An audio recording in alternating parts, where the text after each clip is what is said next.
GeM செய்திகளை வழங்குவோர் இதய மேட்ரிமோனியல். சிங்கிளா வாங்க, கப்பலா போங்க. Jayalakshmi Nagar, dream flats for sale. DTC பீரரா, அப்ரூவ் பிளாட்ஸ் விற்பனைக்கு.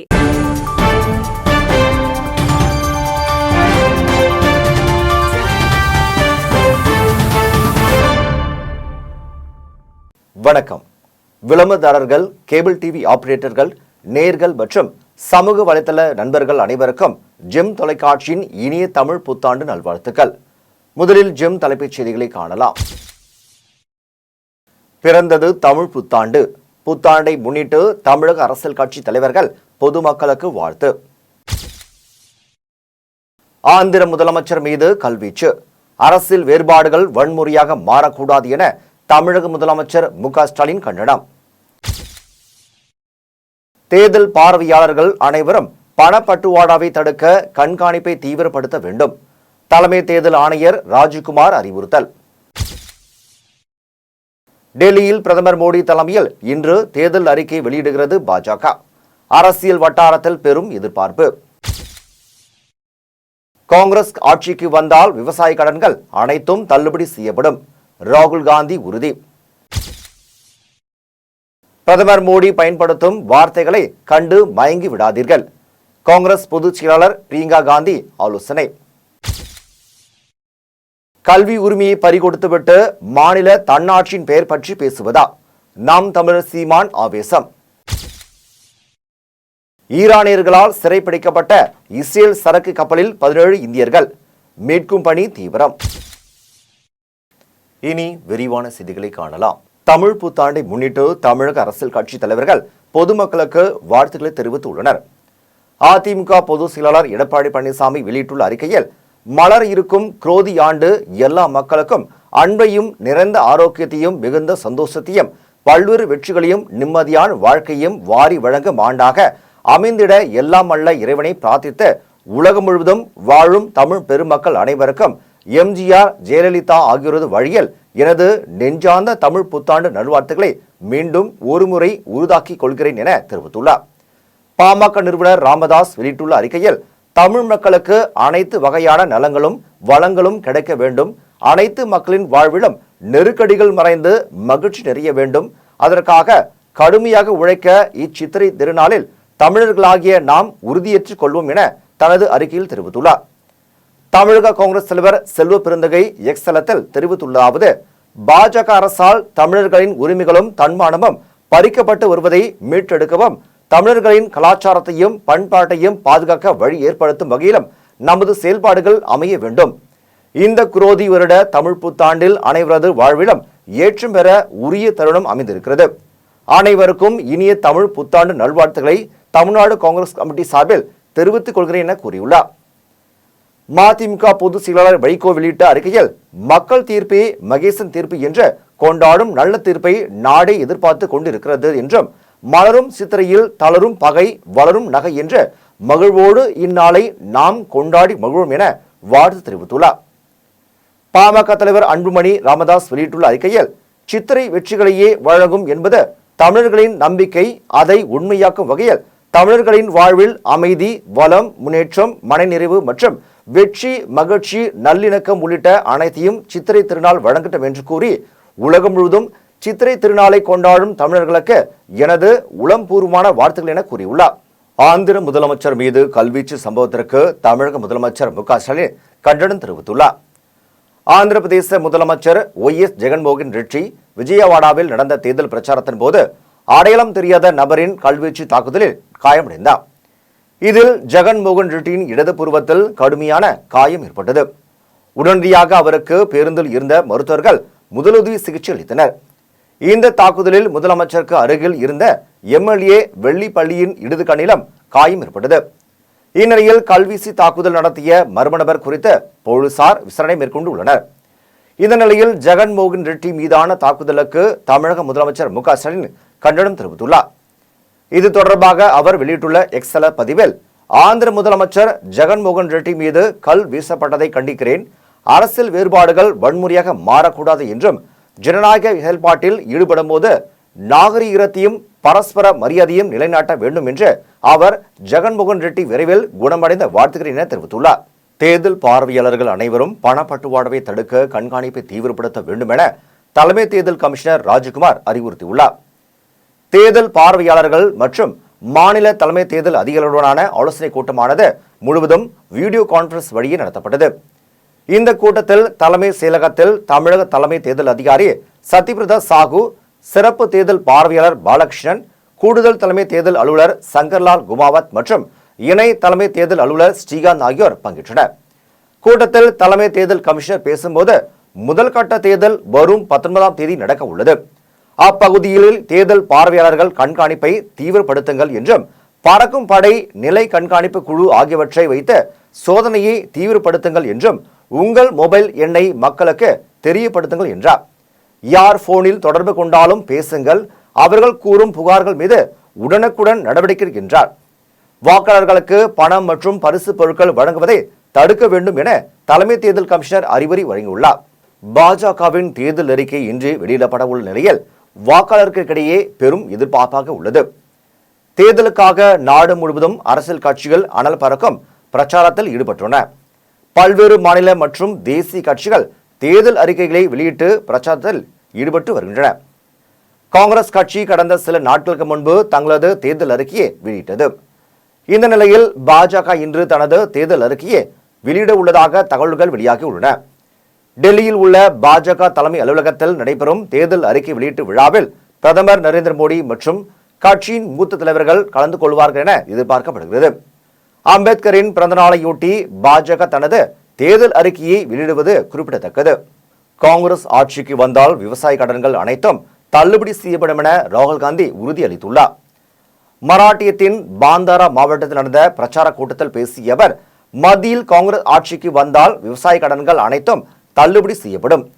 வேலையில்லா திண்டாட்டம், விலைவாசி உயர்வால் மக்கள் பெரும் துயருக்கு ஆளாகி உள்ளனர்.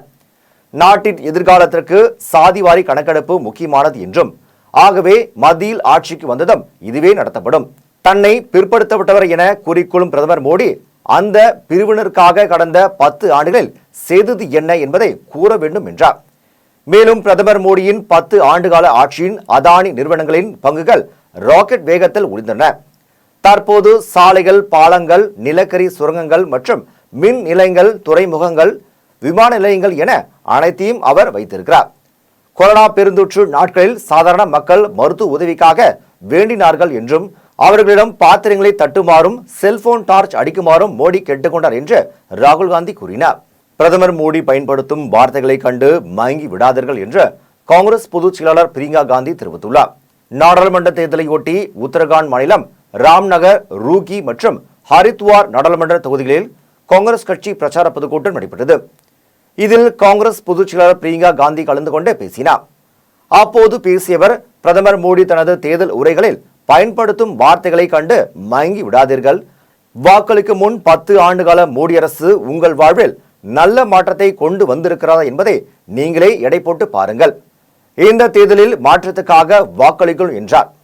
மேலும் மோடி அரசு வாக்குறுதிகள் எதையும் நிறைவேற்றவில்லை.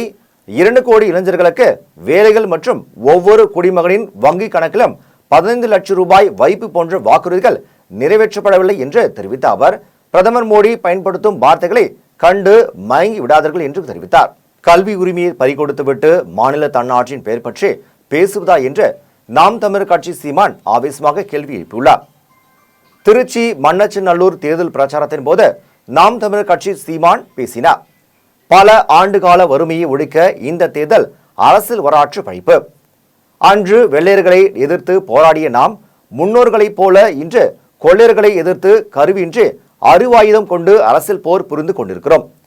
கப்பல் துறை தனியார், போக்குவரத்து துறை தனியார், கல்வித்துறை தனியார் மற்றும் மருத்துவத்துறை தனியார், விமானத்துறை, சாலை பொருள் தனியார், ரயில்வே துறைகளை தனியாருக்கு மாற்ற வேண்டிய அவசியம் என்ன? கல்வி உரிமையை பறிகொடுத்துவிட்டு மாநில தன்னாட்சியின் பெயரை பற்றி பேசுவது கொடுமை என்றார். மேலும் இந்தியாவில் பாமரனும் அம்பானியும் ஒரே மாதிரியான வரியினை செலுத்துகின்றனர். ஆனால் இருவரது வாழ்க்கை தரம் தான் வேறுபட்டு இருக்கிறது. விலைவாசி உயர்வால் நமது வாழ்க்கை தரம் மாறிப்போச்சு என்றதும் இன்று இந்த நிலை தொடரக்கூடாது என்று தெரிவித்த அவர், இதற்கு முற்றுப்புள்ளி வைக்க மாறுதலை ஏற்படுத்த வேண்டும் என்று தெரிவித்துள்ளார். ஈரானியர்களால் சிறைப்பிடிக்கப்பட்ட இஸ்ரேல் சரக்கு கப்பலில் உள்ள 17 இந்தியர்களை மீட்கும் பணி நடைபெற்று வருவதாக டில்லி வட்டாரங்கள் தெரிவித்துள்ளது. இஸ்ரேலுக்கு சொந்தமான சரக்கு கப்பல் MSC ஏரிஸ் ஜலசந்தி வழியாக பயணித்த போது ஈரானின் இஸ்லாமிய புரட்சியாளர் ஹர்மூஸ் கைப்பற்றியதாக தகவல்கள் வெளியாகின. இதில் இந்தியர்கள் 17 பேர் வரையில் பணியாற்றி வருவதாக கூறப்படுகிறது. இதனிடையே டெல்லி வட்டாரங்கள் கூறுகையில் NSC ஏரிஸ் என்ற சரக்கு கப்பல் ஈரானின் கட்டுப்பாட்டில் உள்ளதாய் நாங்கள் அறிகிறோம். அதில் 17 இந்தியர்கள் இருப்பது தெரியவந்துள்ளது. இந்திய குடிமக்களின் பாதுகாப்பு நலன் மற்றும் முன்கூட்டியே விடுவிக்கப்படுவதை உறுதி செய்வதற்காக தெஹ்ரான் மற்றும் டெல்லியில் உள்ள தூதரகங்கள் வழியாக ஈரானிய அதிகாரிகளுடன் தொடர்பு கொண்டு உள்ளோம் என டெல்லி வட்டாரங்கள் தெரிவித்துள்ளன. மதுவை விற்போம், போதைப்பொருள் விற்போம், சினிமா தயாரிப்போம் என குடும்ப நலனை நினைப்பவர்களுக்கு நாடாளுமன்ற தேர்தலில் பாடம் புகட்ட வேண்டும் என்ற மங்களத்தில் நடைபெற்ற கலந்துரையாடல் நிகழ்ச்சியில் மத்திய அமைச்சர் நிர்மலா சீதாராமன் தெரிவித்துள்ளார். திருப்பூர் மாவட்டம் அவிநாசியில் மங்களம் சாலையில் உள்ள தனியார் திருமண மண்டபத்தில் தேசிய ஜனநாயக கூட்டணியின் நீலகிரி நாடாளுமன்ற தொகுதி வேட்பாளர் எல் முருகனை ஆதரித்து தேசிய மகளிர் அணி தலைவர் வானதி சீனிவாசன் தலைமையில் மகளிருடன் கலந்துரையாடல் நிகழ்ச்சி நடைபெற்றது. நிகழ்ச்சியில் சிறப்பு விருந்தினராக மத்திய நிதியமைச்சர் நிர்மலா சீதாராமன் கலந்து கொண்டு உரையாற்றினார். அப்போது இத்தனை பேருக்கு நலத்திட்ட உதவிகள் கிடைத்துள்ளது என நாங்கள் சொன்னால் ஊடகங்கள் நம்பாது எனவும், ஆனால் நலத்திட்ட உதவிகள் கிடைத்துள்ளது என பயனடைந்த பெண்கள் தெரிவித்துள்ளனர் என நிர்மலா சீதாராமன் தெரிவித்துள்ளார். மேலும் என் நாட்டு மக்கள், என் மக்கள், என் குடும்பம் என நினைப்பவர் பிரதமர் நரேந்திர மோடி என்றும், மதுவை விற்போம், போதைப்பொருள் விற்போம், சினிமா தயாரிப்போம் என குடும்ப நலனை நினைப்பவர்களுக்கு நாடாளுமன்ற தேர்தலில் பாடம் புகட்ட வேண்டும் என்றும் மத்திய அமைச்சர் நிர்மலா சீதாராமன் தெரிவித்துள்ளார். சேலம் ஏற்காடு அருகே தனியார் நர்சரி கார்டனில் திடீரென ஏற்பட்ட தீ விபத்தில் ரூபாய் 30 லட்சம் மதிப்பிலான பொருட்கள் எரிந்து சேதமடைந்தன. சேலம் மாவட்டம் ஏற்காடு அருகே ரமேஷ் பிரபாகரன் என்பவர் தனியார் நர்சரி கார்டன் நடத்தி வருகிறார். இவர் ஏற்காட்டிற்கு வரும் சுற்றுலா பயணிகளுக்கு பல்வேறு பூச்செடிகள், பல வகை செடிகள், நாற்றுகளை விற்று வருகிறார். இங்கு திடீரென ஏற்பட்ட தீ விபத்தில் ரூபாய் 30 லட்சம் மதிப்பிலான பொருட்கள் எரிந்து நாசமானது. இதுகுறித்து தகவல் அறிந்து சம்பவ இடத்திற்கு விரைந்து வந்த காவல்துறையினர் மற்றும் தீயணைப்பு வீரர்கள் 3 மணி நேரம் போராடி தீயை அணைத்தனர். மேலும் காவல்துறையினர் வழக்கு பதிவு செய்து விசாரணை நடத்தி வருகின்றனர். கொடைக்கானலில் சுற்றுலா தலங்களில் கடும் போக்குவரத்து நெரிசல் ஏற்பட்டுள்ளதால் சுற்றுலா பயணிகள் அவதிப்பட்டு வருகின்றனர்.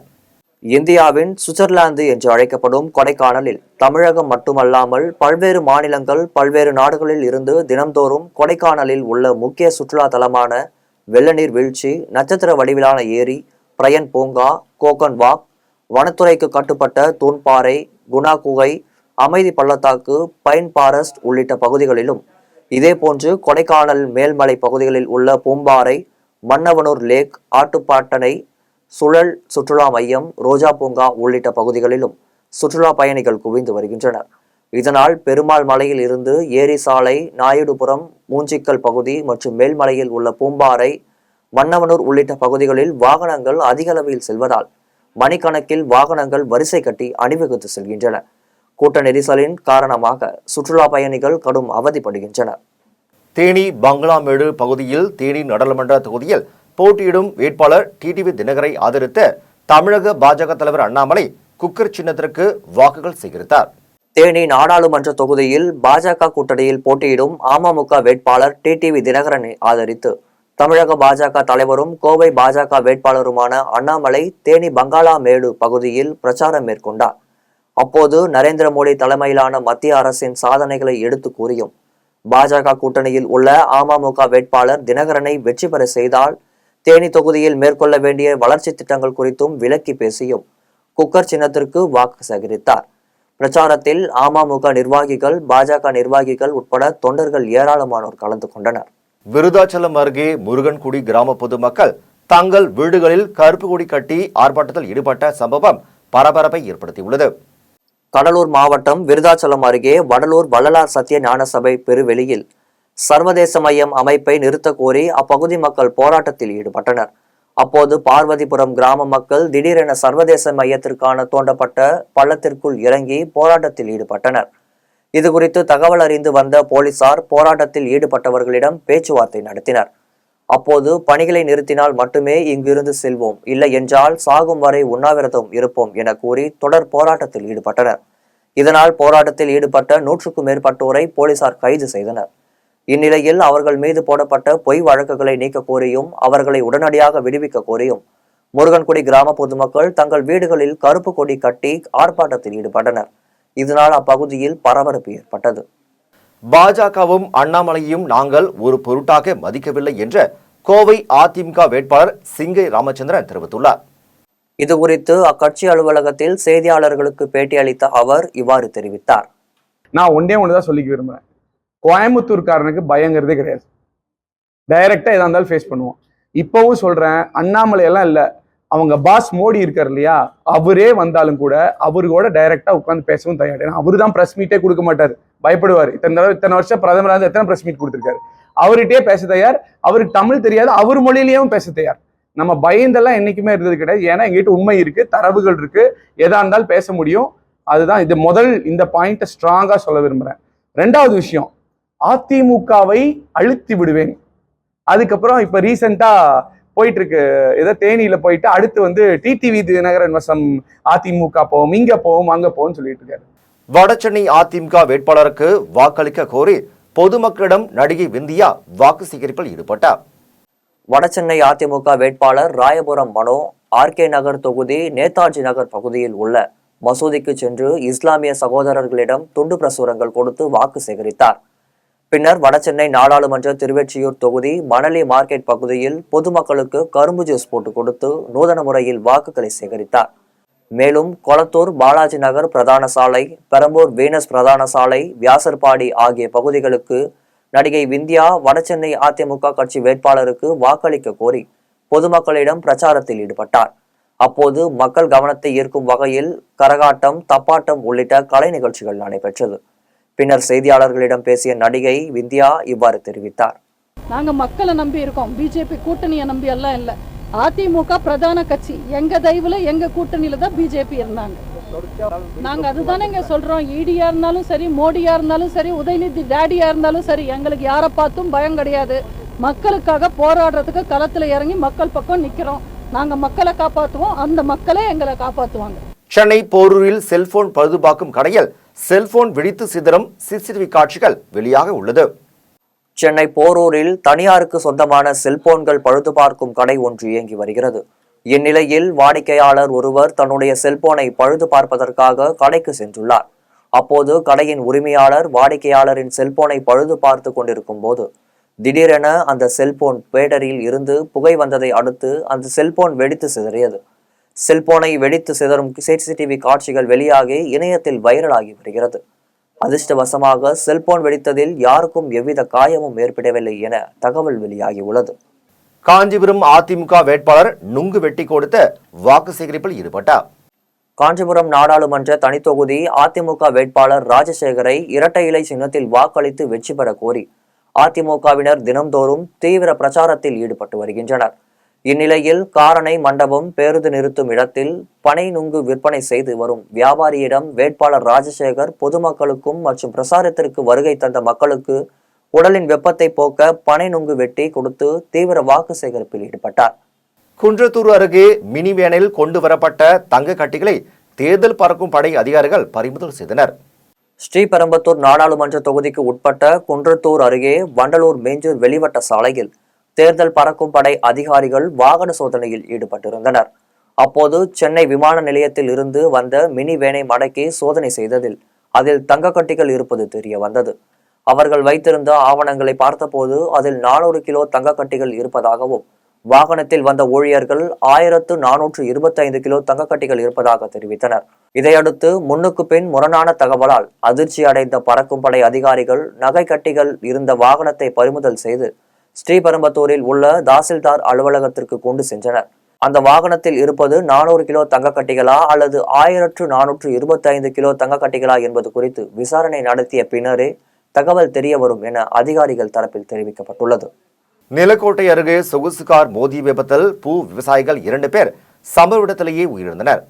திண்டுக்கல் மாவட்டம் வத்தலகுண்டு அருகே உள்ள அழகாபுரியை சேர்ந்த கருப்பையா என்பவரின் மகன்களான ராஜ் மற்றும் காசிராஜன் ஆகிய இருவரும் பூக்கள் சாகுபடி செய்து வருகின்றனர்.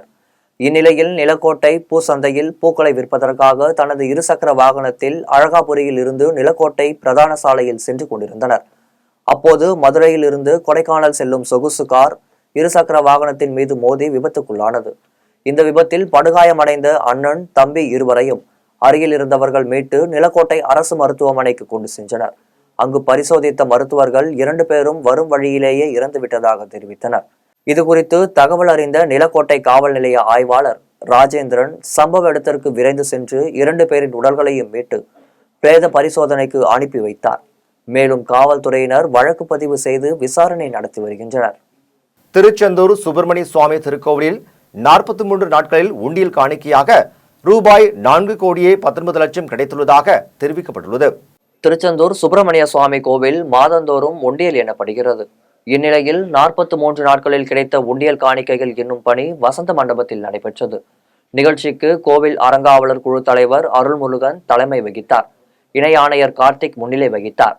உண்டியலில் காணிக்கை என்னும் பணியில் தூத்துக்குடி உதவி ஆணையர் செல்வி, திருச்செந்தூர் அறநிலையத்துறை ஆய்வாளர் செந்தில் நாயகி, பொதுமக்களின் பிரதிநிதிகள் மோகன், சுப்பிரமணியன், கருப்பன், சிவகாசி 14 சித்தர் மடம் பீடம் குருகுலம், வேத பாடசாலை உழவார பணி குழுவினர், கோவில் பணியாளர்கள் ஈடுபட்டனர்.